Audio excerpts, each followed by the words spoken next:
ইন্না জাহান্নামা কানাত মিরসাদা। নিশ্চয়ই জাহান্নাম ওই পেতে রয়েছে, ফাঁদ পেতে রয়েছে। আল্লাহ তাআলা বললেন জাহান্নাম ওই পেতে রয়েছে, ফাঁদ পেতে রয়েছে। তাদের জন্য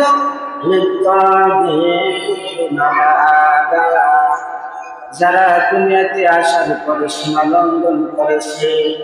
আল্লাহ পাক রব্বুল আলামিন মানুষ সৃষ্টি করার পর জগতের ভিতরে পাঠিয়ে আল্লাহ তাআলা মানুষদেরকে এমনিতেই ছেড়ে দেন নাই যে মানুষ তোমরা দুনিয়াতে যাওয়ার পরে তোমার মন যেভাবে চাই সেইভাবে তুমি চলবা।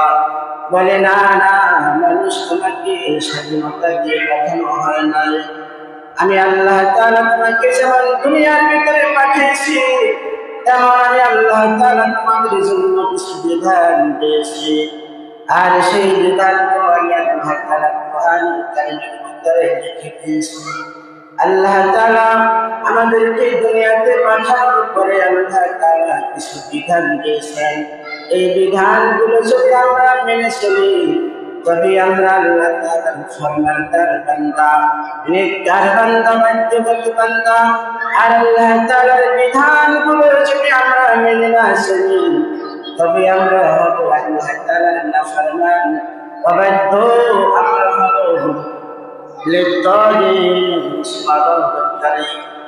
আর আল্লাহ তাআলা বলেন আমি আল্লাহ তাআলা এই সীমা লঙ্ঘনকারীদের জন্য জাহান্নাম সৃষ্টি করে রেখেছি। বলেন না নাউযুবিল্লাহ। সীমা লঙ্ঘনকারীদের জন্য আল্লাহ তাআলার জাহান্নাম ফাঁদ পেতে রয়েছে। এই সীমা লঙ্ঘনকারী হলো তারা যারা জমিনে আসার পরে আল্লাহর হুকুম নামাজ পড়ে না, জমিনে আসার পরে আল্লাহর হুকুম কালিমা আল্লাহ তাআলাকে স্বীকার করে না, আল্লাহর হুকুম নামাজ পড়ে না, রোজা রাখে নামাজ পড়ে না, যাকাত দেয় না। এক কথায় আল্লাহর হুকুম মতন যারা চলে না তারাই হলো আল্লাহর সীমা লঙ্ঘনকারী নাফরমান। তো আল্লাহ তাআলা বলেন এই সীমা লঙ্ঘনকারী নাফরমান বেঈমান কাফিরদের জন্য জাহান্নাম পেতে রয়েছে। বলেন না নাউযুবিল্লাহ। উৎপাত কাকে বলা হয়? বলে দুই পক্ষের ভিতরে যুদ্ধ লেগে গিয়েছে। তো এক পক্ষ অপর পক্ষকে ঘায়েল করার জন্য যে গোপন ঘাঁটি, যেই গোপন ঘাঁটি বেঁধে তাহারা মাটি খুঁড়ে হোক অথবা অন্য কোনো উপায়ে তাহারা গোপন ঘাঁটি বেঁধে শত্রুর জন্য অপেক্ষা করে। যে শত্রু পক্ষ যখনই এই সীমানা অতিক্রম করে এদিকে প্রবেশ করবে তখনই তাদেরকে তড়িঘড়ি করে শত্রু বাহিনীদেরকে পাকড়াও করে ফেলে, ধরাশায়ী করে ফেলে। বলে ঠিক তার তো আরো কঠিন ভাবে আল্লাহ তাআলার জাহান্নাম সীমা লঙ্ঘনকারীদেরকে পাকড়াও করার জন্য কোট পেতে রয়েছে। বলেন না নাউযুবিল্লাহ। আমার ভাইরা, এই জাহান্নাম কোথায় পেতে রয়েছে? মুফাসসিরিনে কিরাম বলেন এই জাহান্নাম পুলসিরাতের উপরে পেতে রয়েছে। পুলসিরাতের উপরে জাহান্নাম পেতে রয়েছে। মুফাসসির এই সূরাতুন নাবারে আয়াতের উপরে সূরাতুল মারিয়াম থেকে 70 নম্বর আয়াতে কারিমা উল্লেখ করে বলেন আল্লাহ তাআলা ইরশাদ করেন ওয়া মিনকুম ইল্লা ওয়ারিদুহা কানা আলা রাব্বিকা হাতমান মাকদিয়া। আল্লাহ তাআলা বলেন ওয়া মিনকুম ইল্লা ওয়ারিদুহা, তোমাদের প্রত্যেকটা মানুষকে পুলসিরাত অতিক্রম হতে হবে। কানা আলা রাব্বিকা হাতমান মাকদিয়া, এটা হলো তোমার রবের অবশ্য পালনীয় ওয়াদা। অর্থাৎ কোন মানুষ যদি জান্নাতে যেতে চায় তাহলে অবশ্যই অবশ্যই তাকে পুলসিরাত অতিক্রম করে জান্নাতে যেতে হবে। বলেন না সুবহানাল্লাহ। এটা আল্লাহ তাআলার ওয়াদা। পুলসিরাত অতিক্রম করুন ছাড়া কোন মানুষ জান্নাতে যেতে পারবে না। আল্লাহ তাআলা নম্বর আয়াতের ভিতরে বলেন ثم ننجي الذين اتقوا ونذر الظالمين فيها جثيا বলে এই পুলসিরাত কারা অতিক্রম করতে পারবে বলে যাদের কাছে ঈমান রয়েছে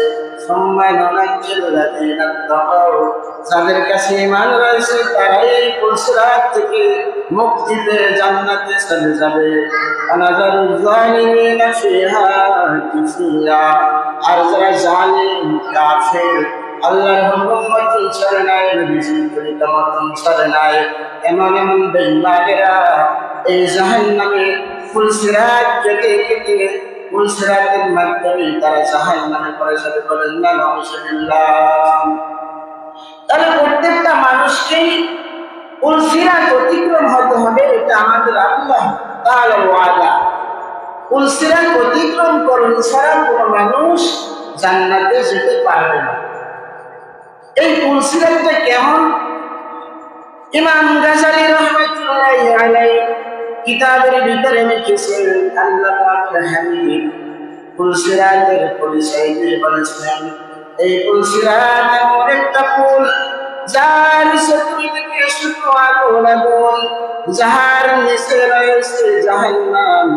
এই পুলসিরাতে যে উঠবে তার ডানেও থাকবে আগুন, বামেও থাকবে আগুন, উপরেও থাকবে আগুন, নিচেও থাকবে আগুন। এই পুলসিরাত অতিক্রম করে সর্বশেষ যেই ব্যক্তি জান্নাতে যাবে ওই ব্যক্তির অতিক্রম হইতে 25,000 বছর লেগে যাবে। বলেন না সুবহানাল্লাহ। কত হাজার বছর লাগবে? 25,000 বছর লাগবে। বলে এই পুলসিরাতের পুলটা কেমন হবে? বলে পুলসিরাতের পুলটা চুলের চাইতেও চিকন হবে, পুলসিরাতের পুলটা চুলের চাইতেও চিকন হবে, চুলের চাইতেও নরম হবে। আমার ভাইরা, এটা হলো পুলসিরাতের বিবরণ। আমার ভাইরা, এই পুলসিরাতের উপরে আল্লাহ তাআলা 2 ধরনের ফেরেশতা নিয়োজিত করে রেখেছেন। কয় ধরনের? 2 ধরনের ফেরেশতা আল্লাহ তাআলা এই পুলসিরাতের উপরে নির্ধারণ করে রেখেছেন। এক ধরনের ফেরেশতা হলো আল্লাহ তাআলার পক্ষ থেকে রহমতের ফেরেশতা। এই রহমতের ফেরেশতারা আল্লাহ তাআলার ঈমানদার নেককার বান্দারা যখন পুলসিরাতে উঠবে তখন আল্লাহ তাআলার রহমতের ফেরেশতারা ধরিয়া ধরিয়া পুলসিরাত থেকে তাদেরকে জান্নাতে নিয়ে যাবে। সুবহানাল্লাহ। কেউ বা যাবে বিজলির আকারে, কেউ বা যাবে দ্রুতগামী ঘোড়ার বেগে, কেউ বা যাবে উটের বেগে, কেউ বা যাবে দৌড়ের বেগে, কেউ বা যাবে হাঁটিয়া হাঁটিয়া, কেউ বা যাবে আমার একবার হাঁটবে আবার 2 বার করে যাবে। এইভাবে হোসেন কেউ বা যাবে। অর্থাৎ তার ঈমান ও আমল করতে তার গতি পারবে। ঠিক না ঠিক? বান্দার ঈমান ও আমলের অনুপাতে কি পারবে? পুলসিরাতের অতিক্রমের গতি পারবে। আমার ভাইরা, মুফাসসিরিন কিরাম তাফসীরে নূরুল কোরআনের ভিতরে মুফাসসির এই সূরাতুন নাহলের 20 নম্বর আয়াতের উপরে তাফসীরে লিখেছেন একটা হাদিস লিখেছেন। হাদিসখানা আবু দাউদ বাইহাকী শরীফ থেকে হযরত আব্দুল্লাহ ইবনে আব্বাস রাদিয়াল্লাহু তাআলা আনহুর বর্ণনা দিয়ে হাদিসখানা আনা হয়েছে। এই হাদিসে বলা হয়েছে পুলসিরাতের উপরে বান্দাকে 7 জায়গায় বাধা দেওয়া হবে। কয় জায়গায়? 7 জায়গায় বান্দাকে জিজ্ঞাসাবাদ করা হবে। অর্থাৎ পুলসিরাতের ভিতরে আল্লাহ তাআলা 7টা গেট রাখবেন, যেখানে আল্লাহর ফেরেশতারা দাঁড়িয়ে রয়েছে। বান্দা প্রথম গেটে যাইলেই প্রশ্ন করবে, দ্বিতীয় গেটে গেলেও প্রশ্ন করবে। কি প্রশ্ন করবে শোনেন। 7 জায়গায় 7টা গেট, 7 জায়গায় বান্দাকে কি করা হইবে? বাধা দেওয়া হইবে, জিজ্ঞাসাবাদ করা হইবে। বাইহাকী শরীফের হাদিস আব্দুল্লাহ ইবনে আব্বাস রাদিয়াল্লাহু তাআলা আনহু বলেন আল্লাহ তাআলা পুলসিরাতের ভিতরে 7 জায়গায় 7টা গেট বানাইয়া ফেরেশতা নিয়োজিত করে দিয়েছেন, যেখানে বান্দাকে পুলসিরাত অতিক্রম করার সময় প্রশ্ন করা হবে। এক নম্বরের গেটটার নাম হলো ঈমান নামক গেট। বলেন এক নম্বরের গেটটার নাম কি? এক নম্বরের গেটটার নাম কি? ঈমান। ঈমান নামক গেটে আল্লাহর বান্দারা যখন যাবে তখন ফেরেশতারা তাদের কাছে জিজ্ঞাসা করবে, তোমার কাছে ঈমান আছে কিনা? কালিমা লা ইলাহা ইল্লাল্লাহ আছে কিনা? তুমি আল্লাহকে বিশ্বাস করেছিলে কিনা? রাসূলকে না দেখে বিশ্বাস করেছিলে কিনা? তুমি জান্নাত জাহান্নাম না দেখে বিশ্বাস করেছিলে কিনা? এইভাবে তাকে প্রথমে ঈমানের ব্যাপারে প্রশ্ন করা হবে। যার কাছে ঈমান পাওয়া যাবে আল্লাহর রহমতের ফেরেশতারা তাকে ধরিয়া দ্বিতীয় গেটে পৌঁছে দেবে। বলেন না সুবহানাল্লাহ।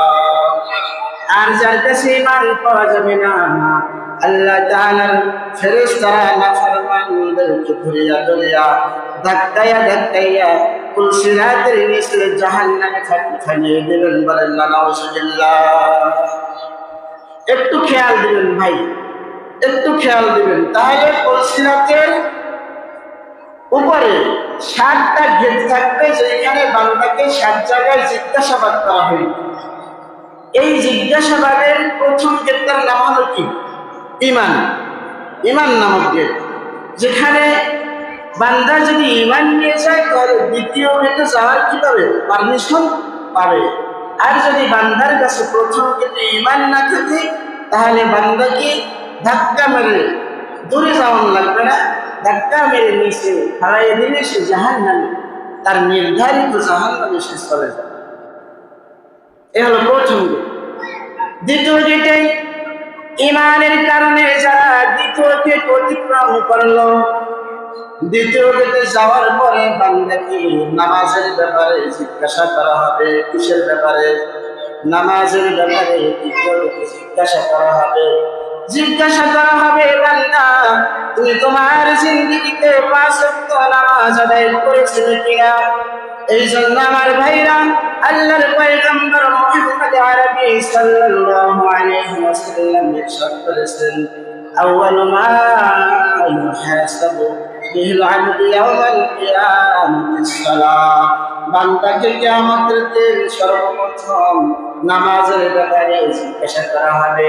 আল্লাহর নবী পরক্ষণে বলেন, যাহার নামাজটা সহিহ হয়ে যাবে, যাহার নামাজটা সঠিক হয়ে যাবে, আল্লাহর নবী বলেন তার সমস্ত আমল সঠিক হয়ে যাবে। আর যার নামাজের ভিতরে গর্বের দেখা যাবে তার সমস্ত আমলই ত্রুটি যুক্ত হয়ে যাবে। বলেন না নাউজুবিল্লাহ। তাহলে ঈমানের পরের গেটের নাম কি ভাই? নামাজের গেট, যেখানে নামাজের পরে ব্যাপারে জিজ্ঞাসা করা হবে। নামাজ যদি বান্দার ঠিক থাকে তাহলে দ্বিতীয় গেটে যাওয়ার পারমিশন দেওয়া হবে।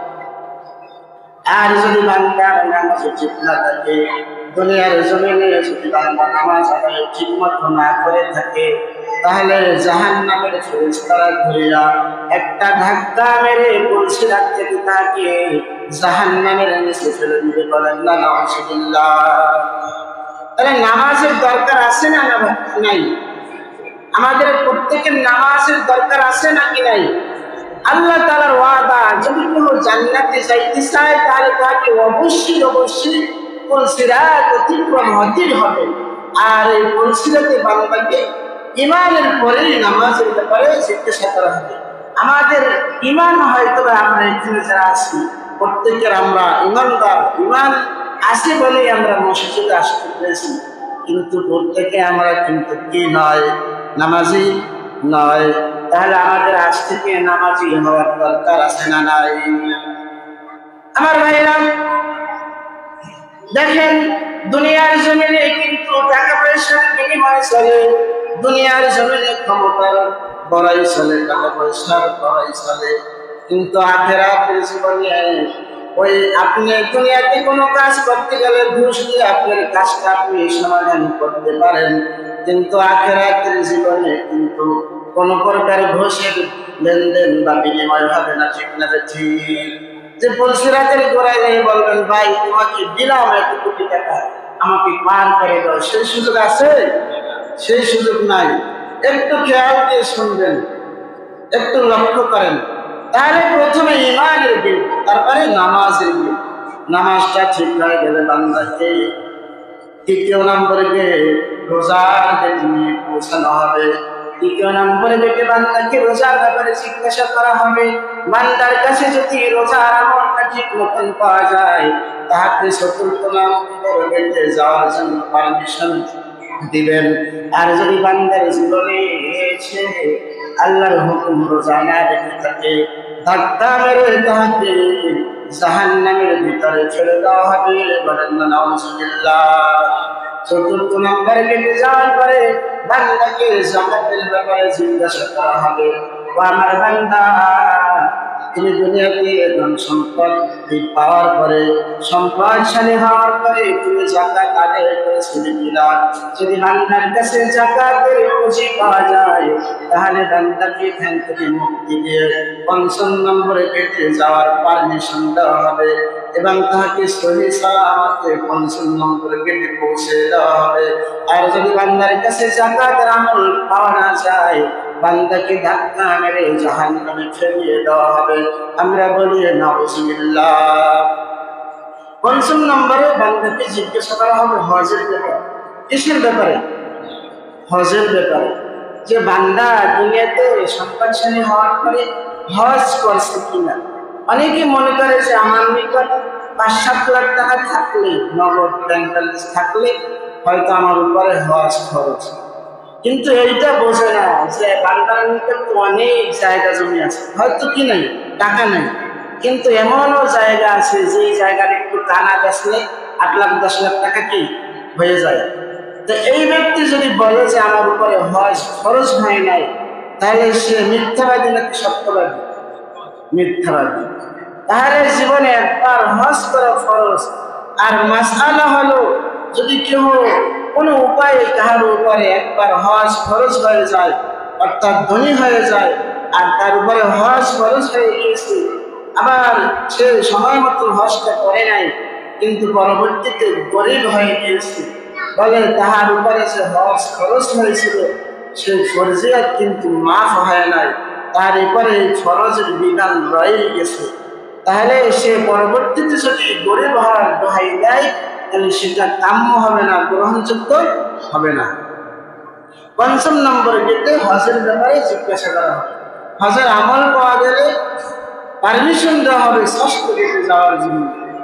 আর যদি না পাওয়া যায়, ধাক্কা মেরে জাহান্নামে তার নির্ধারিত ঠিকানায় পাঠিয়ে দেওয়া হবে। আর ভাইরা, ষষ্ঠ গেটে যাওয়ার পরে জিজ্ঞাসা করা হবে, আল্লাহ পাকের বান্দা, তুমি গোসল ফরজ হয়ে যাওয়ার পরে জীবনে তুমি গোসল ফরজ হয়ে যাওয়ার পরে গোসল করেছিলে কিনা? কারণ হইল গোসল অনেক সময় অনেক মানুষ শরমের কারণে সকালবেলায় গোসল করে না। গোসল না করে সে নাপাক শরীর নিয়ে আল্লাহর জমিনে বিচরণ করে, ঠিক না বেঠি? আবু হুরায়রা রাদিয়াল্লাহু তাআলা আনহু এক বর্ণনায় হাদিসে কুদসিতে পাওয়া যায়, আল্লাহ তাআলা বলেন, আল্লাহ তাআলা বলেন যে 3 খাসলাত বিশিষ্ট মানুষ হলো আমার বন্ধু, আর যাদের নিকটে 3টা খাসলাত পাওয়া যাবে না, তারা হলো আমার শত্রু। 1 নম্বরে নামাজ, যারা নামাজ আদায় করবে তারা আল্লাহর বন্ধু। 2 নম্বরে রোজা, যারা রোজা রাখবে তারা আল্লাহর বন্ধু। 3 নম্বরে যারা অপবিত্রতার থেকে পবিত্রতা অর্জন করবে তারা আল্লাহ তাআলার বন্ধু। কিন্তু এই 3টা নামাজ, রোজা, পবিত্রতার থেকে সঙ্গে অপবিত্রতার থেকে সঙ্গে সঙ্গে তারা গোসল করবে না, অর্থাৎ তারা হইল আল্লাহর শত্রু। বলেন না নাউজুবিল্লাহ। তো আল্লাহ তাআলা এরপরে পঞ্চম গেটে হজের ব্যাপারে জিজ্ঞাসা করা হবে, ষষ্ঠ গেটে পবিত্রতার ব্যাপারে জিজ্ঞাসা করা হবে, ওযু গোসলের ব্যাপারে জিজ্ঞাসা করা হবে। আর সপ্তম নম্বরে বান্দার হকের ব্যাপারে জিজ্ঞাসা করা হবে। কিসের ব্যাপারে? বান্দার হকের ব্যাপারে। যে তুমি ভাই হয়ে তোমার ভাইয়ের হক আদায় করেছিলে কিনা, তুমি ভাই হয়ে তোমার বোনের হক আদায় করেছিলে কিনা, নাকি তাদের হক তুমি ঠগাইয়া খাইছো? তুমি সন্তান হিসাবে বাবা মায়ের হক তুমি পালন করেছিলে কিনা, আবার তুমি বাবা মা হিসেবে তোমার সন্তানের হক আদায় করেছিলে কিনা, এইভাবে হকের ব্যাপারে বান্দাকে 70 নম্বর ঘেটে জিজ্ঞাসা করা হবে। এই 7টা জিজ্ঞাসাবাদের ভিতরে যে ব্যক্তি সঠিক অ্যান্সার দিতে পারবে, এই 7টা বিষয়ে যে পরিপূর্ণ জবাব দিতে পারবে, তাহার নথিতে আমল দেখাইতে পারবে, আমল নামায় সে মুক্তি পেয়ে জান্নাতি হয়ে যাবে। বলেন না সুবহানাল্লাহ। এই জন্য ভাইরা আমার, পুলসিরাত অতিক্রম হইতে হলে, পুলসিরাতের পার হয়ে জান্নাতে যেতে হলে আমাদের ঈমান, নামাজ, রোজা, হজ, যাকাত, পবিত্রতা এবং পরের হক আদায় করার দরকার আছে না নাই? এই 7টা আমল আমাদের নিকট পাইলে আমরা জাহান্নাম অর্থাৎ পুলসিরাত অতিক্রম করে জান্নাতে যেতে পারবো। সময় তো শেষ হয়ে গিয়েছে। একটা ছোট্ট হাদিস বলি, যেটা খুতবা পাঠানতে তেলাওয়াত করেছিলাম। হাদিসের কারিমায় আল্লাহর হাবিব সাল্লাল্লাহু আলাইহি ওয়াসাল্লাম বলেছেন, হুজিবাতিন নারু বিশ-শাহাওয়াতি ওয়া হুজিবাতিল জান্নাতু বিল মাকারিহি। আল্লাহ তাআলা জাহান্নাম সৃষ্টি করার পরে এই জাহান্নামকে আরাম আয়েশ নামক লোভনীয় বিষয়বস্তুর দ্বারা ঢেকে রেখেছেন। আর আল্লাহ তাআলা জান্নাত সৃষ্টি করার পরে দুঃখ, কষ্ট, যন্ত্রণা নামক শরীয়তের বিধান দিয়ে জান্নাতকে আল্লাহ তাআলা ঢেকে রেখেছেন। এটা একটা আরো ব্যাখ্যা সুলভ একটা হাদিস, অনুকূলে আরো বড় বিশাল আকারে হাদিসটা বর্ণনা হয়েছে।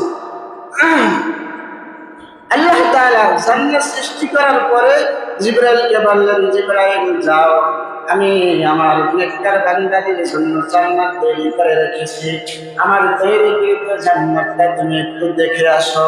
জিবরাইল যাওয়ার পরে জান্নাতের নাজ নিয়ামত দেখিয়া জান্নাতকে এমন ভাবে আল্লাহ তাআলা সুসজ্জিত করে রেখেছেন, এই জান্নাতের অবস্থা দেখে জিবরাইল খুশি হয়ে গিয়েছেন। আল্লাহ তাআলা বললেন, জিবরাইল খুশি হইল কেন? বলে, হে আল্লাহ, জান্নাতকে আপনি এমন সুন্দরভাবে তৈরি করে সাজিয়ে রেখেছেন, এই জান্নাতের খবর যদি আপনার বান্দারা জানতে পায়, তাহলে তারা এই জান্নাতে কামাই না করে পারবে না, অর্থাৎ আপনার সমস্ত বান্দারা জান্নাতি হয়ে যাবে। আল্লাহ তাআলা বললেন, এবার যাও, একটু জাহান্নামটা ভ্রমণ করে দেখে আসো। জিবরাইল জাহান্নামে গেলেন।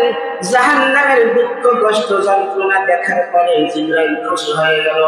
আল্লাহ তাআলা জিজ্ঞাসা করলেন, জিবরাইল খুশি হইলা কেন? বলে, আল্লাহ, আপনি জাহান্নামে আপনার নাফরমানদের জন্য যেই শাস্তি আপনি প্রস্তুত করে রেখেছেন, এই শাস্তির খবর যদি আপনার বান্দারা জানতে পারে, তাহলে কোনোদিন তারা গুনাহের কাজ করবে না, কোনোদিন তারা গুনাহের কাজ করিয়া জাহান্নামী হইবে না। এই জন্য আমি খুশি হয়ে গেলাম। এবার আল্লাহ তাআলা দ্বিতীয়বার তাহাকে জান্নাত দেখার জন্য বললেন। এবার দ্বিতীয়বার জান্নাত ভ্রমণ করতে গিয়ে জিবরাইল জান্নাত দেখতে পায় না। জান্নাতের ভিতরে নামাজ নামক পর্দা লাগিয়ে দিয়েছেন, রোজা নামক শরীয়তের পর্দা লাগিয়ে দিয়েছেন, হালালের পর্দা লাগিয়ে দিয়েছেন। অর্থাৎ আল্লাহ তাআলা জিবরাইলকে বুঝাইলেন, ও জিবরাইল, এই জান্নাতে যদি কেউ ঢুকতে চায়, চাইলেই সে জান্নাতে ঢুকতে পারবে না। সেই জন্য তাকে নামাজ পড়তে হবে, রোজা রাখতে হবে, অর্থাৎ শরীয়তের বিধানগুলো কষ্ট করে মেনে মেনে নিজের ইচ্ছায় মতন নয়, আল্লাহর ইচ্ছা মতন, নবীজির তরিকা মতন চলে কষ্ট করে তাকে জান্নাত অর্জন করতে হবে। বলেন না সুবহানাল্লাহ। জিবরাইলকে জাহান্নামে পাঠাইলেন। এবার দেখে যে না, জাহান্নাম দেখা যায় না। জিবরাইল কেঁদে দিলেন। জিবরাইল দেখতে পাইতেছেন এই জাহান্নামটাকে লোভনীয় বিষয়বস্তুর দ্বারা আল্লাহ তাআলা জাহান্নামকে ঢাকিয়ে রেখেছেন।